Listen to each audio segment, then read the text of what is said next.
VI. Western financial colonialism, foreign debt, reparations, and the comprehensive collateralization of fiscal sovereignty. 6. 西方金融殖民、外债、赔款与财政主权的全面抵押。1. Foreign debt lending rules, discounts, high interest rates, and collateral plunder. 1. 外债放贷规则，折扣、高息与抵押掠夺。Industrial loans and war reparations converted into loans borrowed by the late Qing from Western banking consortia formed harsh colonial lending rules, constituting a complete chain of financial plunder. First, discounted lending. 4. A nominal loan of 100 taels. The Qing court only received 83 to 90 taels, with common discounts of 85% or 94%. Banks deducted commissions, handling fees, and insurance premiums in advance, while principal and interest repayments were calculated based on the full nominal amount. Second, high interest rates. Annual interest rates generally ranged from 5% to 8%, far exceeding the below 3% rate in Western countries. Some loans adopted compound interest, exacerbating the burden through interest on interest. Third, sovereign collateral. Collateral included core tax sources such as customs duties, salt taxes, and ligen, as well as the operating rights of railways, mines, and shipping. In the event of default, foreign powers could directly take over tax sources and industries.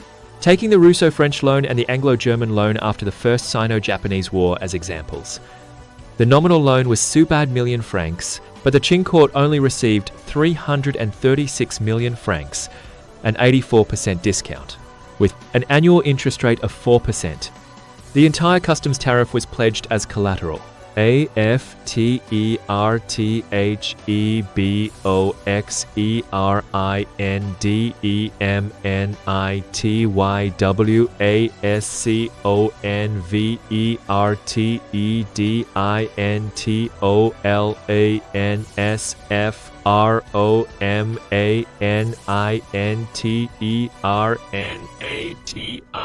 triple squeeze of discounts, high interest rates, and collateral reached its peak, and China's finance was completely held hostage by Western financial capital.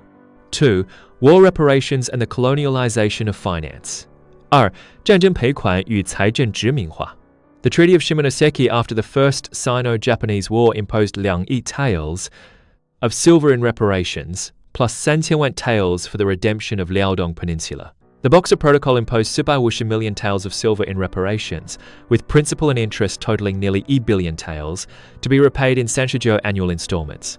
The huge reparations were all converted into mandatory Western foreign debts, uniformly lent by an international banking consortium. The Inspector General of Customs directly deducted tax revenues to repay the debts.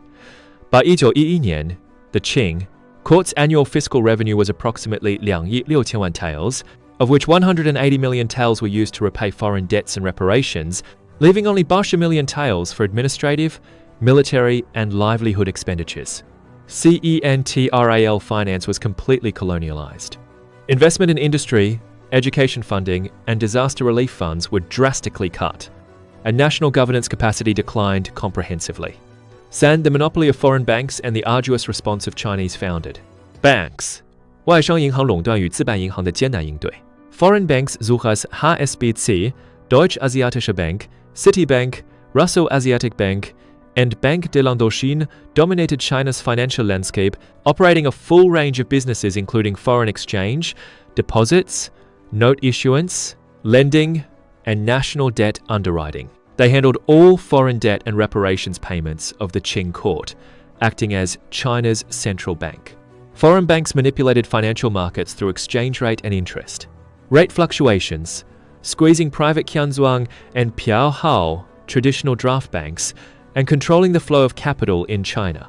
To counter foreign monopolies, Sheng Xionghuai founded the Imperial Bank of China in the 23rd year of the Guangxu reign, 1897.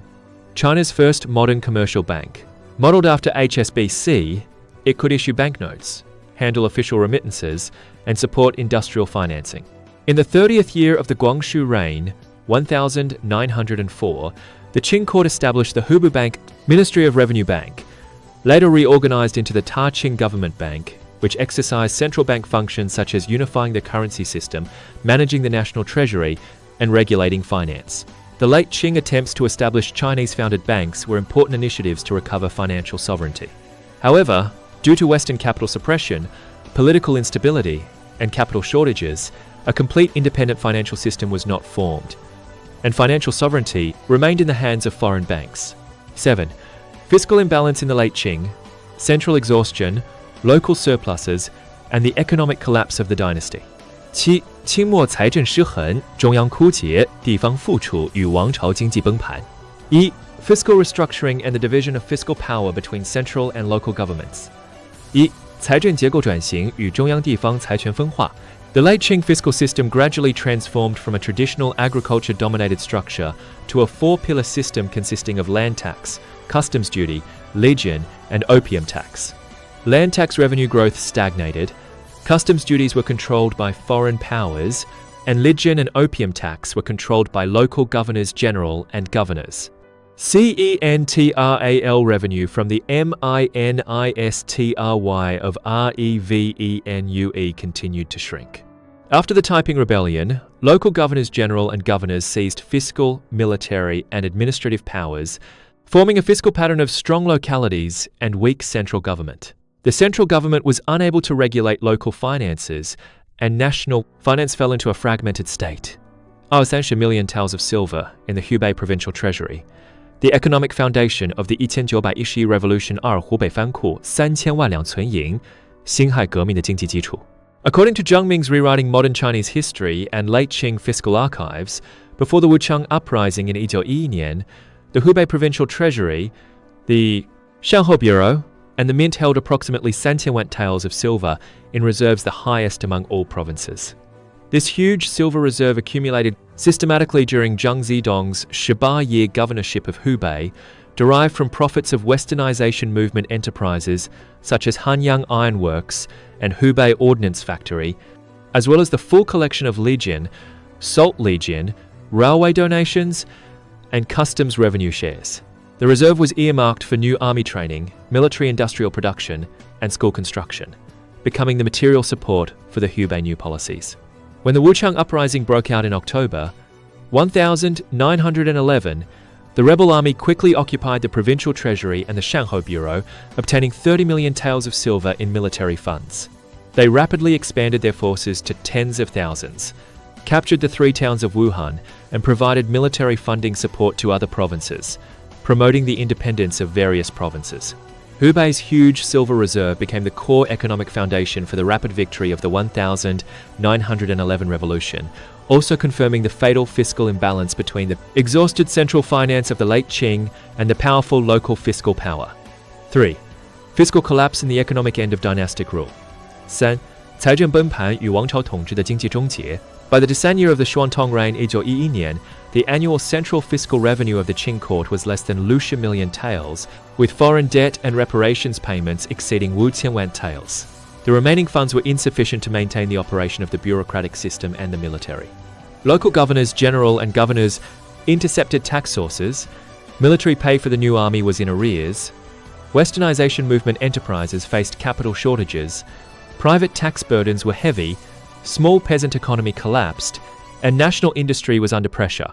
The superposition of multiple factors, Western financial colonialism, unequal commercial taxes, local fiscal separatism, and opium tax losses led to the complete collapse of the late Qing economic system. Finance was the material foundation of dynastic rule.